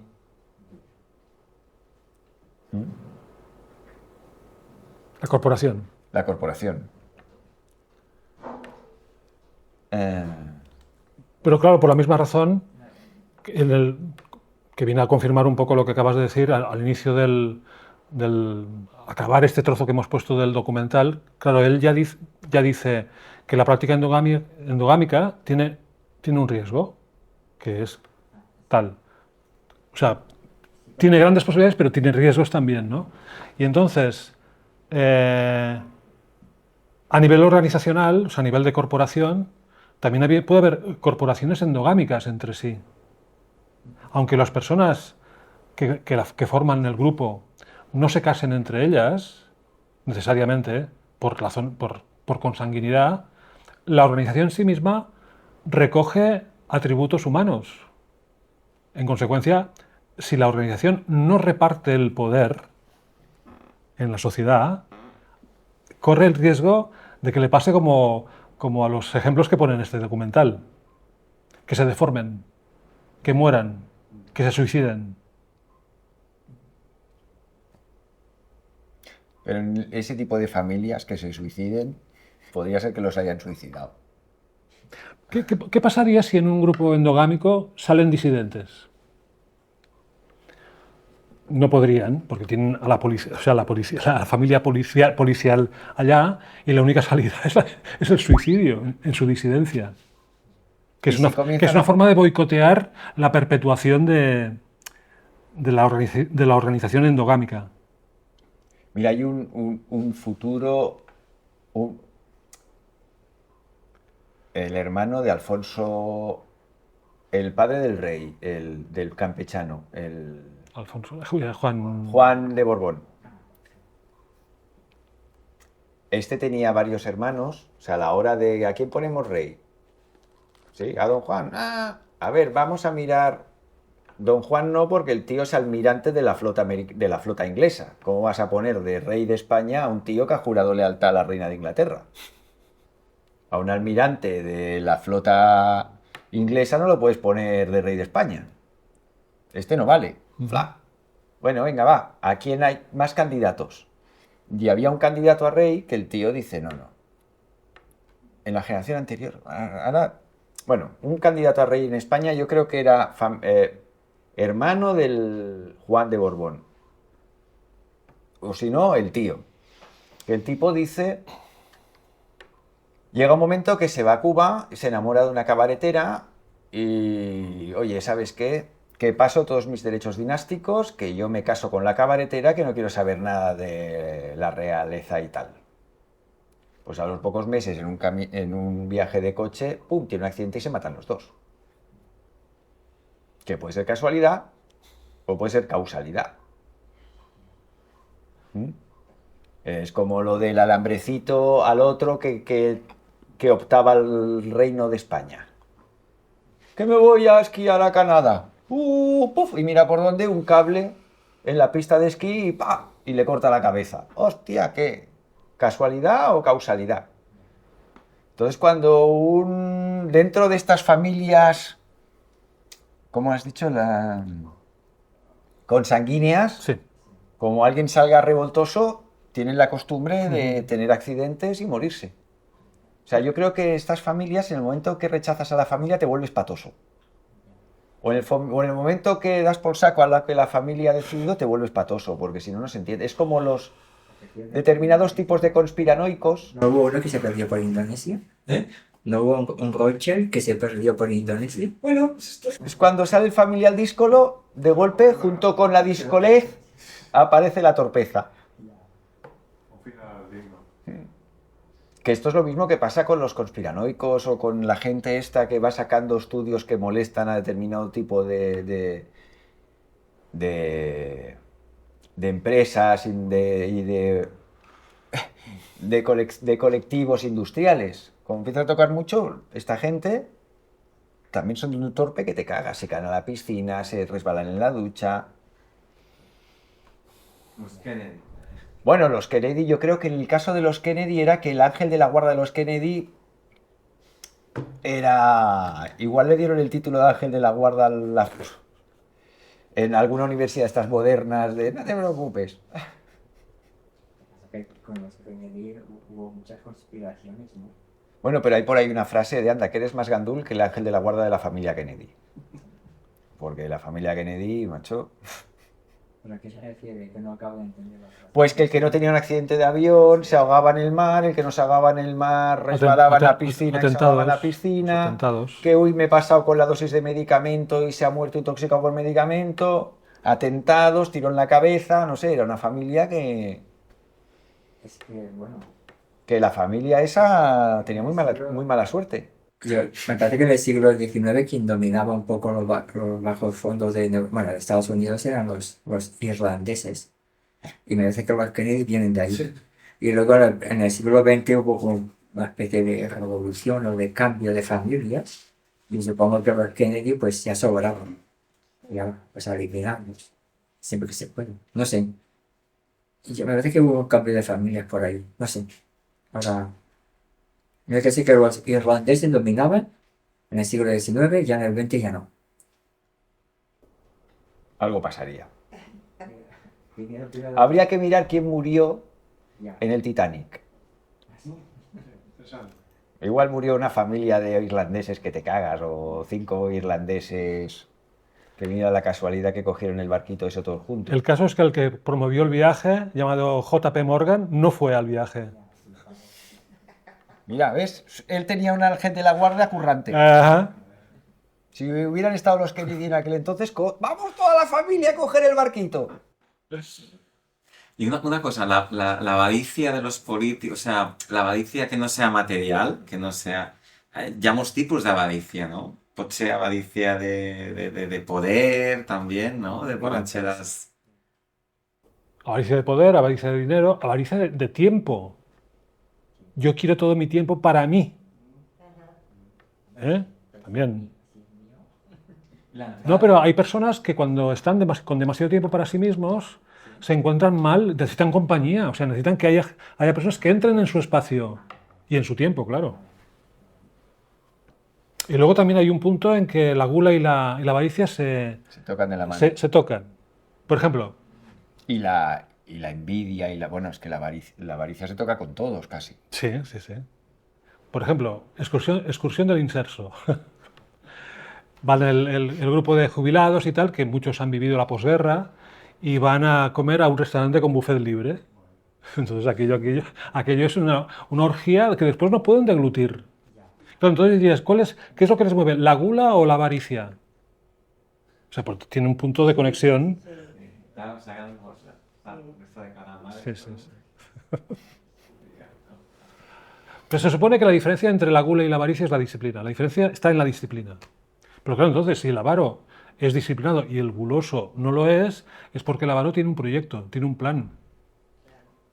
O sea, una persona que colecciona cosas en su casa que se encuentra por la calle, dices, ¿qué plan tiene esta persona? O sea, ¿por qué lo hace? Dices, si no tuviese eso, o sea, si no coleccionase eso que colecciona, su vida sería igual, aunque psicológicamente parece que lo necesite. Pero dices, ¿qué diferencia hay entre un avaro que recoge cartones y un guloso que recoge cartones. Pues la diferencia es que el avaro tiene pensado hacer algo con ello y el guloso no. Por eso digo, el avaro tiene una razón muy poderosa, nos guste o no. El guloso también, pero no va a hacer nada con ello.